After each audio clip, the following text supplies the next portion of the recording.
Good afternoon, everyone, or good morning, depending on the time of day you're listening to this. So we are discussing marriage and divorce in Islamic law. We're going to be looking at these two topics from the lens of the Quran, which is the primary scripture for Muslims, and then Islamic law. And also, I'll explain what Islamic law is and how it's distinct from the Quran or prophetic tradition. So, I want to first begin with looking at the Quran's teachings on marriage in specific. And obviously we'll begin first with marriage and then move on to divorce. One of the key verses that has been often recited as describing what a marital relationship should look like is 2:187, where God uses a metaphor, right? Because for Muslims, the author of the Quran is none other than God himself.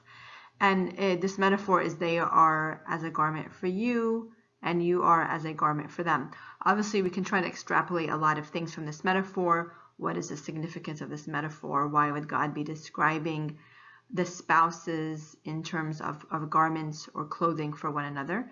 And obviously, each person can derive their own meaning from that. In many marriage ceremonies, you'll often hear this verse being recited, which is verse 30:21. And it reads, "And among his signs is this, that he created for you mates from among yourselves, that you may dwell in tranquility with them, and he has put love and mercy between your hearts. Verily in that are signs for those who reflect." This verse is significant for several reasons. First of all, in the Arabic form, which obviously for Muslims, they believe that the Quran was revealed in Arabic to Prophet Muhammad. Again, they believe that this message is not the words of Muhammad, but the words of God given to Muhammad through Angel Gabriel in specific. And so in the Arabic form, there is a letter called Lam at-Ta'lil. Lam at-Ta'lil is the reason for which something is. And in this case, the reason for which God has created mates from among yourselves is to dwell in tranquility with them.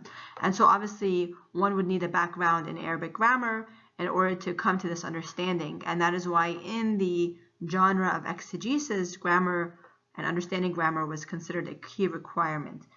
And so when we, in the last week or so, we've read Esma Barlas on rereading the scripture from an egalitarian lens.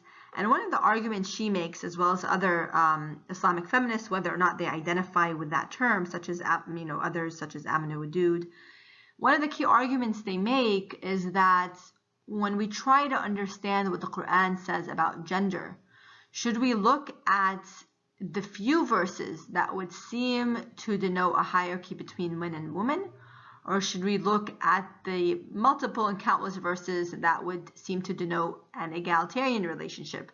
So they would argue that verses like this should be the basis, should be the lens through which we then examine these other verses that appear to be hierarchical.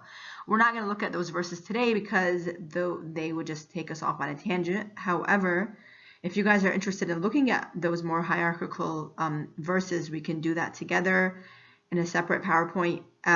Some of those were obviously in the assignment you guys did on reading the Quran as an egalitarian or patriarchal text. And since we are reading the Quran, and the Quran is considered an oral, it's primarily oral in nature rather than textual, I thought it would be interesting for us to hear this verse played, if you will bear with me.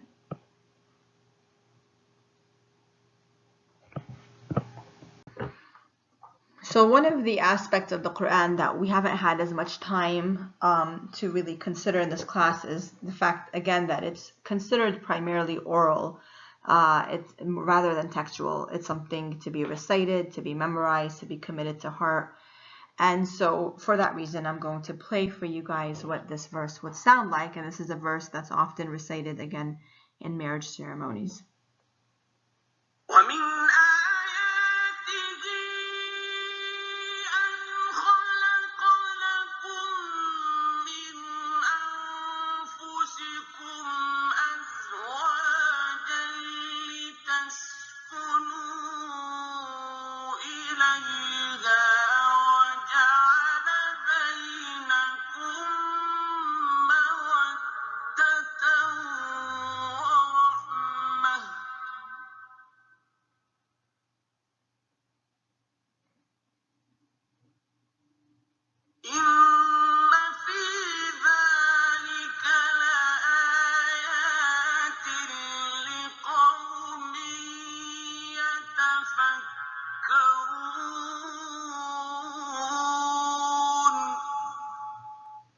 So that completes the recitation of this verse in Arabic.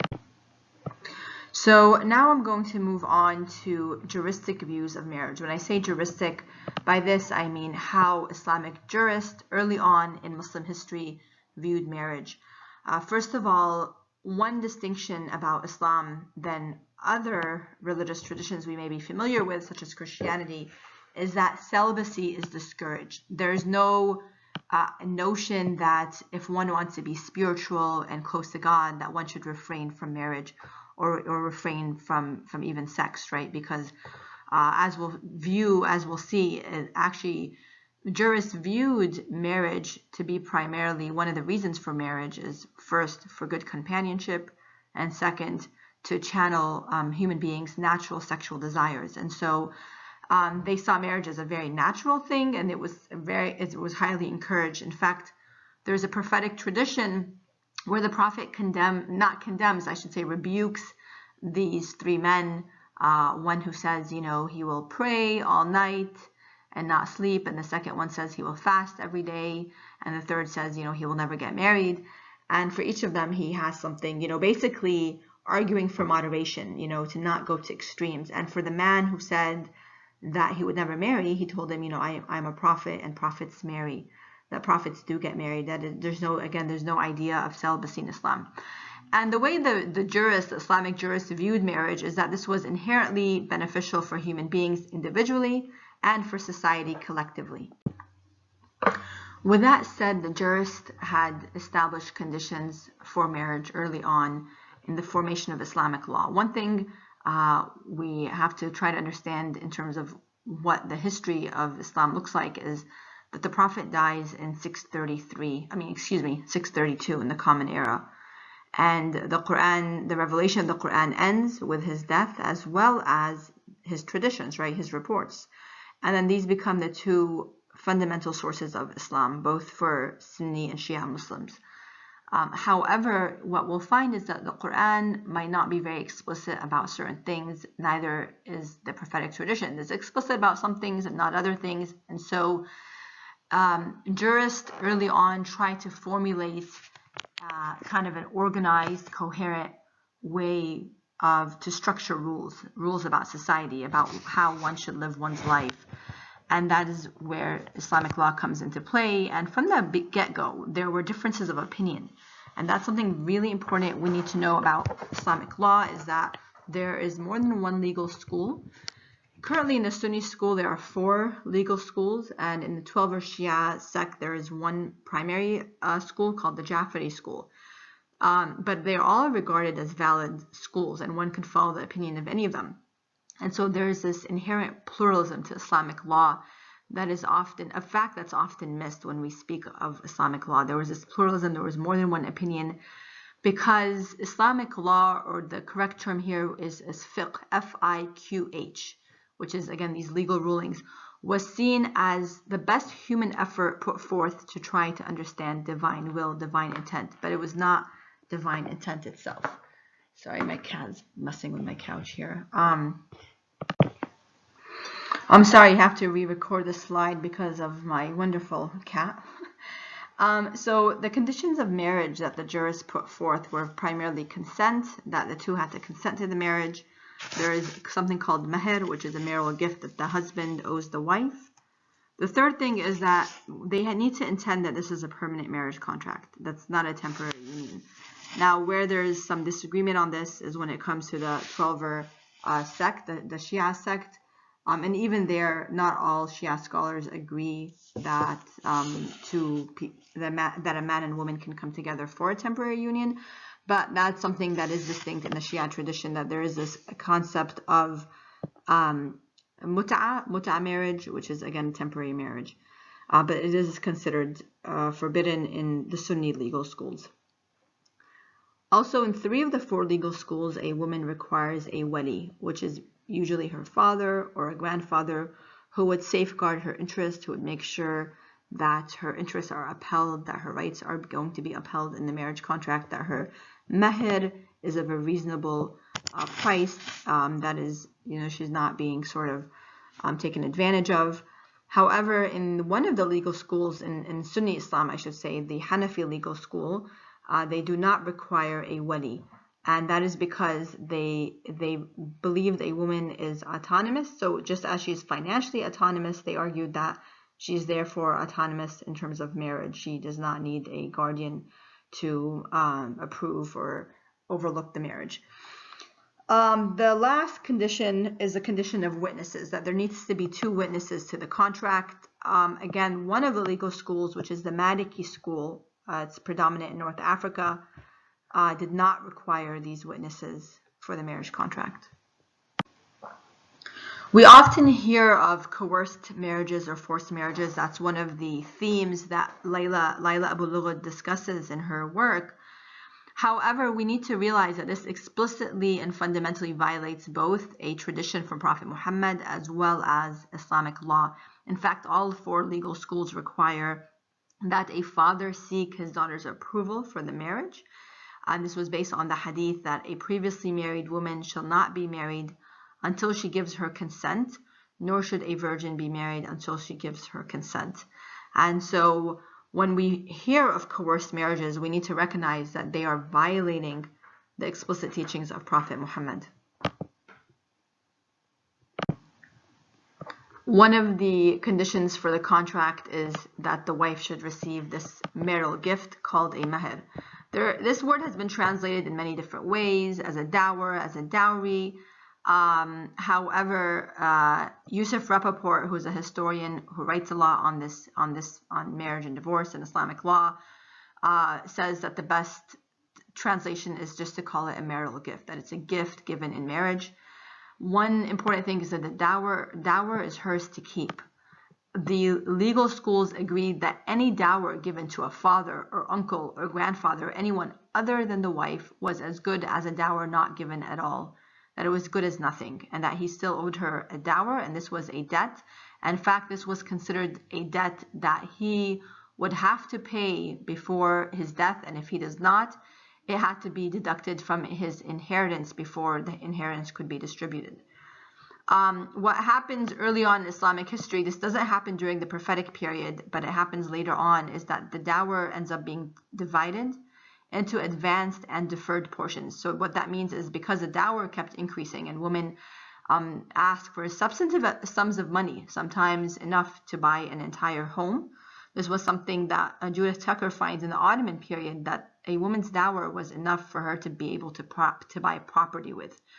And so for that reason, a husband who just starting off his career or life might not be able to afford paying it all at once. So oftentimes he would divide it up. And this happens especially in the common period. Almost everyone divides it. The only negative aspect of this is whether or not this deferred portion ever gets paid. And obviously, because unless the wife is willing to go to court to ask for it, it all comes down and boils down to, I guess you can say, the husband's sense of morality and, whether or not he gives her this promise he makes at the beginning of their marriage. This is a very neglected fact in current marriages, is that a woman has a right to put stipulations in her marriage contract. And I mentioned Yusuf Rappaport. He's written a book looking at marriage contracts during the Mamluk period, and he finds that it was very often that women would put stipulations in their marriage contracts. Some of the most common stipulations were against a second marriage, against leaving her home village, and against his extended travel. Judith Tucker, who looks at the later period, the Ottoman period, finds that not many women put stipulations in their contract.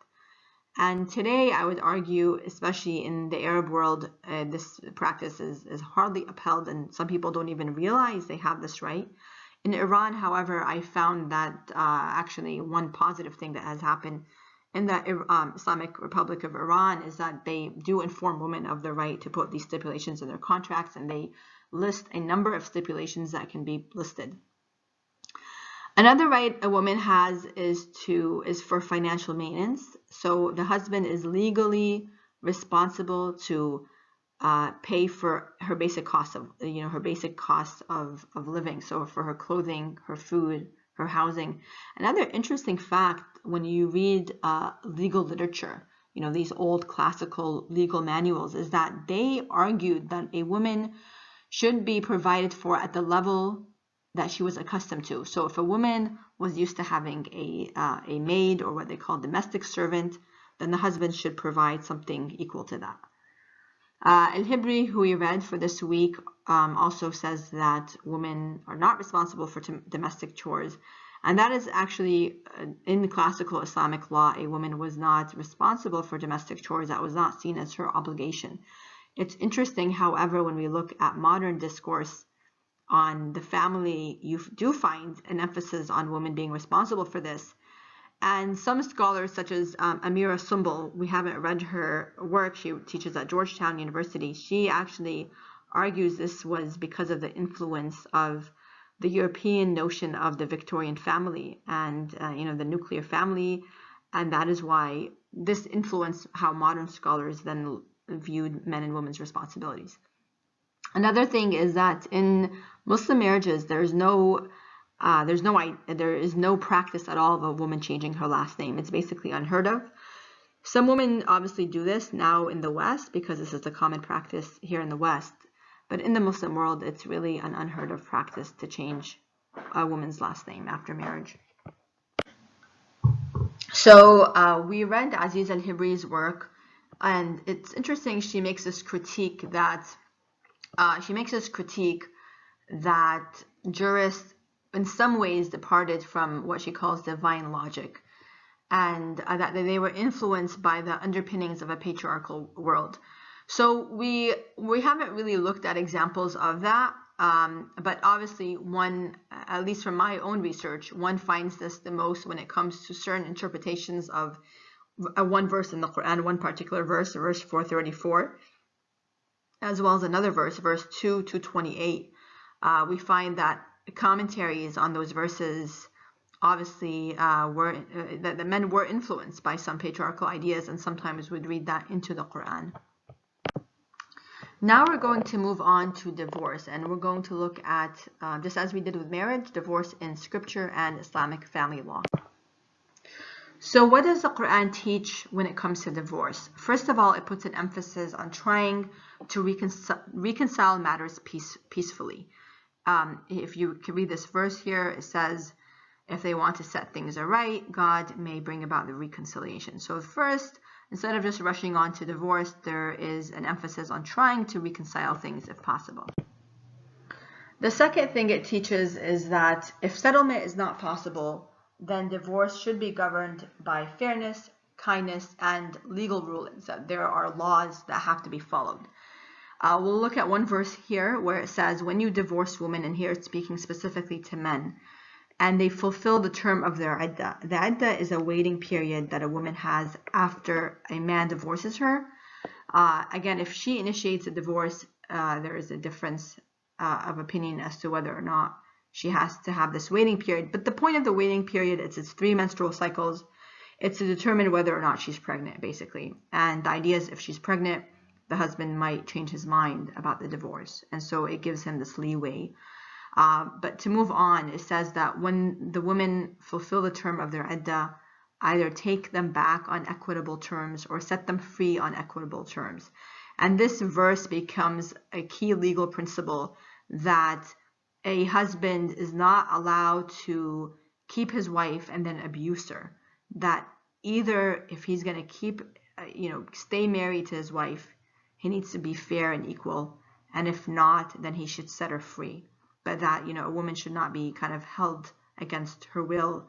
And it also says, but do not take them back to injure them or to take undue advantage. If anyone does that, he wrongs his own soul. And again, this is a verse directly from the Quran, which Muslims believe is the word of God, as I mentioned several times. We didn't read Esma Barlas, unfortunately, but she also has a very eloquent chapter on the Quran's teachings on divorce in specific. And she makes this argument that husbands are mandated to be just, not to harass or hurt their wives or turn them out of the house, even during the tribulations of divorce. And here we'll look at a verse that makes this argument.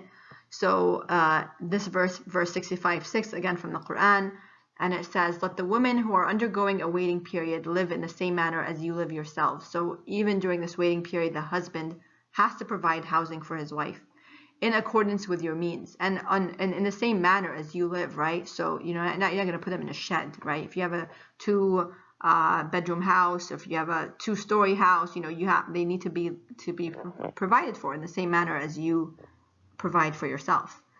And if they happen to be with child, in accordance with the, and do not harass them with a view to making their lives a misery.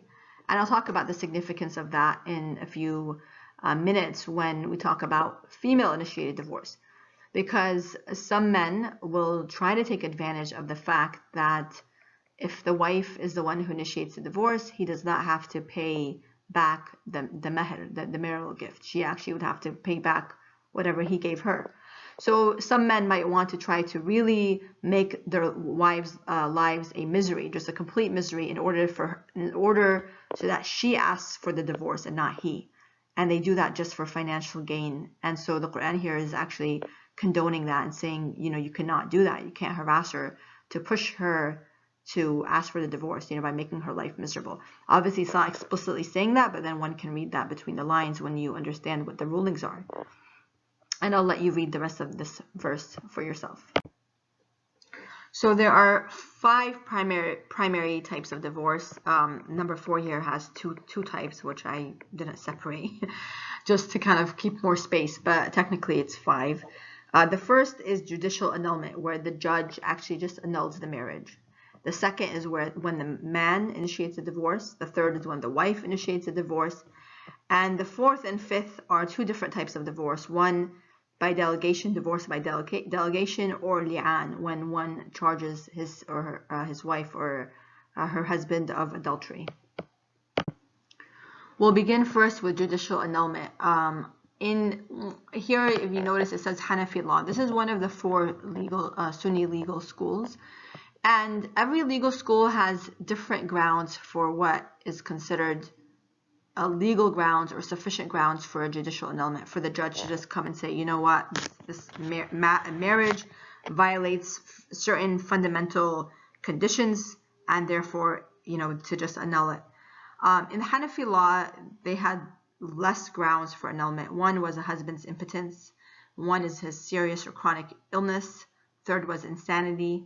Third was lack of suitability, kafa'a. And here, kafa'a means a type of level of compatibility.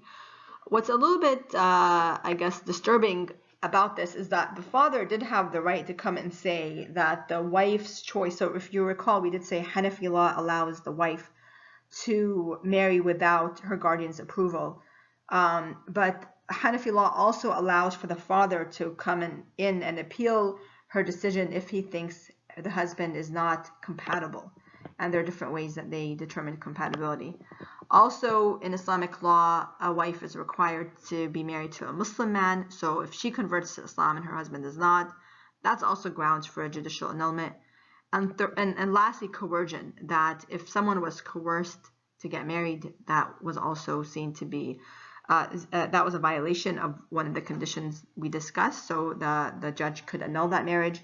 And the failure of the husband to pay meher, to pay the marital gift. One important point to make when it comes to a judicial annulment is that it was often the wife that was seeking a judicial annulment, not the husband. Obviously, a husband could seek a judicial annulment too, because it would be in his favor not to pay back the meher. So what makes this different than a male-initiated divorce or female-initiated divorce is that neither side will owe the other money. It's basically just an annulment of the marriage. And it's different than when it comes to a male-initiated or female-initiated divorce. But usually it was the wife who was asking for this because of the fact that she often needed judicial intervention. She needed her husband's consent for the divorce. But in this case, she does not need her husband's consent. I mean, if he's not, if he hasn't paid the meher, if she's been coerced, if he's impotent, if he's seriously ill, if he's insane, mentally insane, if he was absent for a prolonged period of time, any of these things, she could just ask for a divorce from the judge, and she obviously does not need his consent in that case. So this is what makes judicial annulment different than a normal divorce. One of the things I want to also point out, we didn't read Judith Tucker's work, but the other legal schools also gave more grounds for divorce than just the Hanafi school. They also said that if a husband failed to financially support his wife, or if he just abandons her, that those are also grounds for a judicial annulment. The Hanafi school, these were not seen as grounds for a judicial annulment. However, they would allow these other schools to rule over those cases because they knew that those schools could give the woman the annulment that they needed. And so this is important for us to recognize that historically, because of the pluralism of Islamic law, it was a lot more flexible than it is today. And that's because in the modern period, modern nation states codified Islamic family law. They chose one school, and they chose to implement one school, and then they also chose to implement one dominant opinion within that school, because sometimes within one legal school there are different opinions as well. And so this really undermined the flexibility that existed historically in Islamic family law. And now I'm going to move on to the male-initiated divorce. First of all, the husband can only divorce his wife in this way twice. By the first time, the divorce is irrevocable. What does that mean? That means he cannot remarry this woman again unless she marries a different man and she consummates that marriage, and then she divorces that second man, and only then can she marry her first husband who had divorced her 3 times, right? But who in the right mind would do that anyway, right? Also, there is something called a waiting period that a woman has. I mentioned it before. If she's menstruating, it would be 3 cycles. If she's pregnant, it would be until she delivers a child. And if she does not have a menstrual cycle, then it would be 4 months and 10 days, I believe, if I'm correct. I can double check that. When a husband initiates a divorce, the woman keeps the marital gift, and this is where finances come into play. She keeps her marital gift, and as I mentioned, sometimes he actually hasn't paid it off yet, right? Because he's only given her the advanced portion. In this case, when he divorces the wife, when he's initiated a divorce, he must pay her back the entire amount he owes her. And here are some verses that actually allude to this, 420 and 421. And it says that if you decide to take one wife in place of another, right, where you're divorcing one and marrying another, even if you had given the latter a whole treasure for dower, take not the least bit of it back. Would you take it back by slander and by committing a manifest sin, right? So the Quran is saying this is actually sinful, to take back what you've given your wife as a marital gift. And then, really in Arabic, this verse is very eloquent. It says, how could you take it back when you've gone in onto each other? Really, the word in Arabic is وَقَدْ أَفْضَى from ifada. When and it recognizes that spouses share the highest level of intimacy that 2 human beings can share. And there is a certain sacredness to that, and you can't just treat it as if it's nothing, as if nothing happened, and to just take back this gift that you've given your wife when you married her and made this promise to her.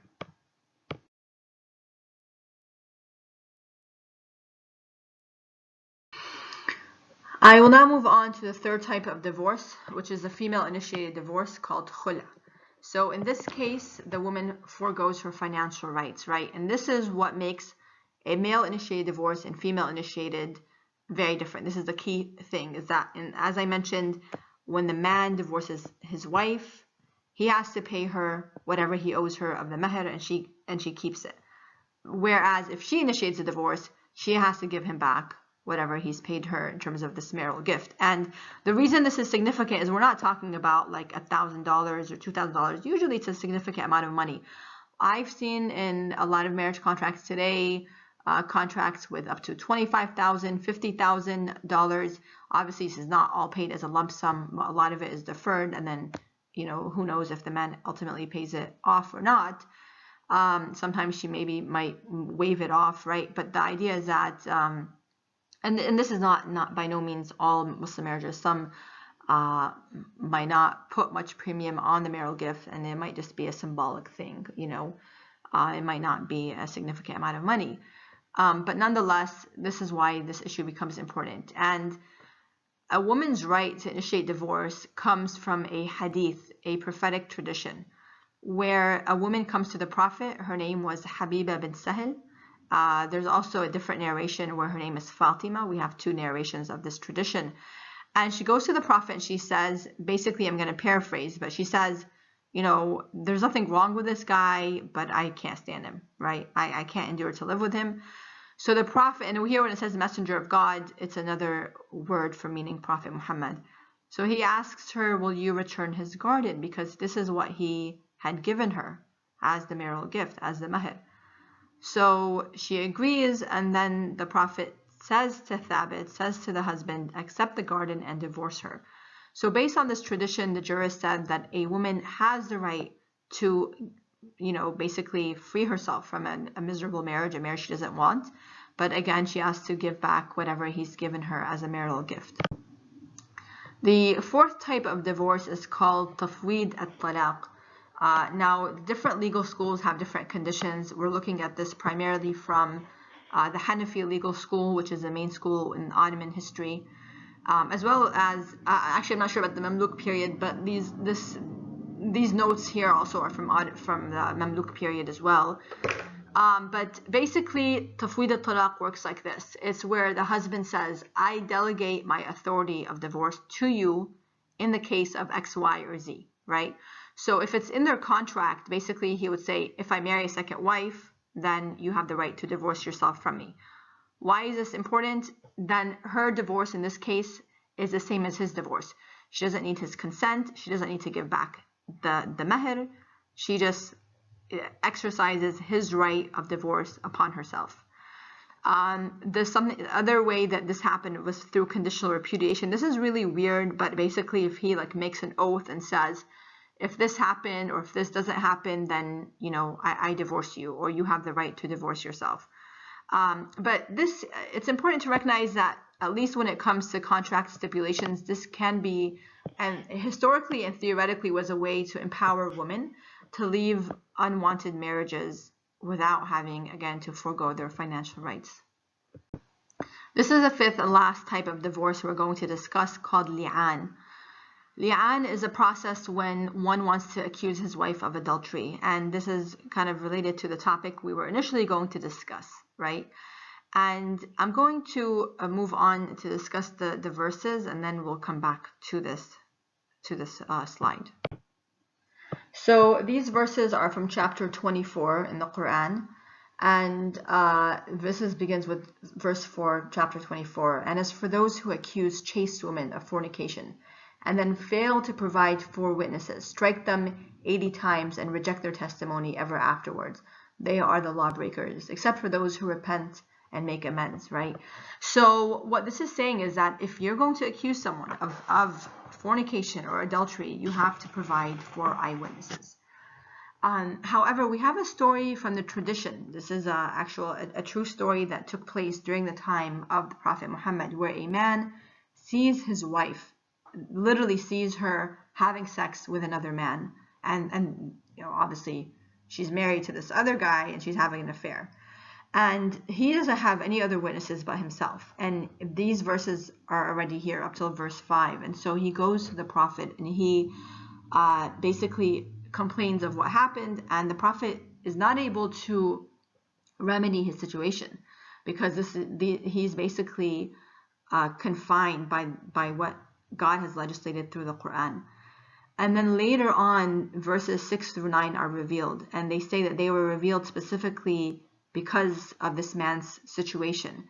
And this is where the process of li'an emerges. It's through this story that we have in the tradition. And as for those who accuse their own wives of adultery but have no other witnesses, right? Have no other witnesses but himself, let each one 4 times call God to witness that he is telling the truth, and the 5th time call God to reject him if he is lying. So basically, this is what the process of li'an is. He has to publicly go and accuse his wife that she has committed adultery. And and he has to do it 4 times, and he has to say 4 times, he has to make this, bear testimony that he's telling the truth. And on the 5th oath, he has to basically ask God to punish him, to damn him if he's lying. This translation isn't very accurate, but it's really basically for God to damn him. And then the 8th verse says, punishment shall be averted from his wife if she in turn also calls God 4 times that her husband is lying, and at the 5th time basically calls God to damn her if he is telling the truth, if the husband's telling the truth. What's really interesting about these verses is that the process for the wife to avail herself from punishment is the same process as it is for the man. He testifies 4 times, and the 5th one, he basically says, God, may God punish me or curse me if I'm lying. And she follows the exact same process. And what's also interesting is her word is taken her word is taken for what it is at face value. We don't sit there and investigate if she's saying the truth or not, because what this tradition also tells us is that what ends up happening is the wife actually takes this oath and basically says that her husband's lying, and she averts punishment. She does not get punished. And the man swears that he sees his wife, right? He saw his wife committing adultery. And so the prophet later says that when she has her baby, because she was pregnant, if later on she becomes pregnant, and he says that if the child looks like this other guy, his name was Sharik, who was being accused of having adultery with this woman, then we would know. And in fact, the woman has a child, and the child in fact looks like the other man, not like the husband. And yet nothing happens to this woman. And the point is that her testimony is enough to avert punishment. And this is the strongest proof against honor killings, that no one has the right to take the law into their own hands, and that the Quran absolutely does not allow for honor killings, because if there is a legal process that must be followed, and if she is willing to say that this did not happen, and perhaps it really did not happen, right? That her word is to be taken for what it is. And so I hope that clarifies matters. So as we've learned, what marriage and divorce look like in the Quran and what they look like in Islamic law might be different than what Muslims are actually practicing in their day-to-day lives. Islamic courts should be upholding the principles of both the Quran and Islamic law, but what we find in practice is that's not often the case. It really depends on the country, the judges, the level of bureaucracy that exists. One of the areas most in need for reform, I would argue, is really the issue of divorce when it comes to female-initiated divorce. The jurists have unfortunately put some obstacles for a female-initiated divorce that we do not find consistent with the Quran or with the prophetic tradition, where again this woman, Thabita bint Qais, she comes to the Prophet and she basically says, I want a way out, I don't like this guy, and he gives her a way out. Unfortunately, some male jurists, not all, have been influenced by certain patriarchal ideas of male dominance and male control, and have therefore made it very difficult for a woman to have a way out of a divorce by making the husband's consent to the divorce required. But there is no evidence of this, neither in the Quran nor in the tradition, and this is where Islamic feminists are pushing back. We've found some significant reforms happening in different parts of the Muslim world. Sisters in Malaysia, I mentioned them. I've also mentioned that in Morocco there have been some important reforms, as well as in Iran, actually, believe it or not, despite the the nature of the state there. So we need to recognize the diversity in the Islamic tradition. When we say Islam is not just one thing. We're looking at the textual sources. We're looking at the way these sources have been interpreted by human beings, and third, then we're looking at how Muslims actually practice Islam in day-to-day life, and these might not always be consistent. We're doing a quiz for this instead of the regular discussion forum. I really hope you found this discussion or recording to be enjoyable and informative. It's definitely not as engaging as it would normally be if I was talking to you face to face. So I hope you can forgive me for that. Take care.